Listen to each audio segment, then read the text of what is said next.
Hej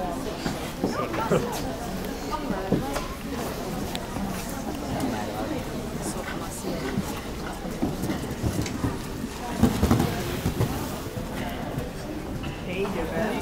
Vad gör du? Är det match? Om tredje fjärde pris eller? Är det finalen nu? Har det precis börjat? Är det förlängning? Är det oavgjort alltså? Där har de inte. Ja, vilka är det mellan då?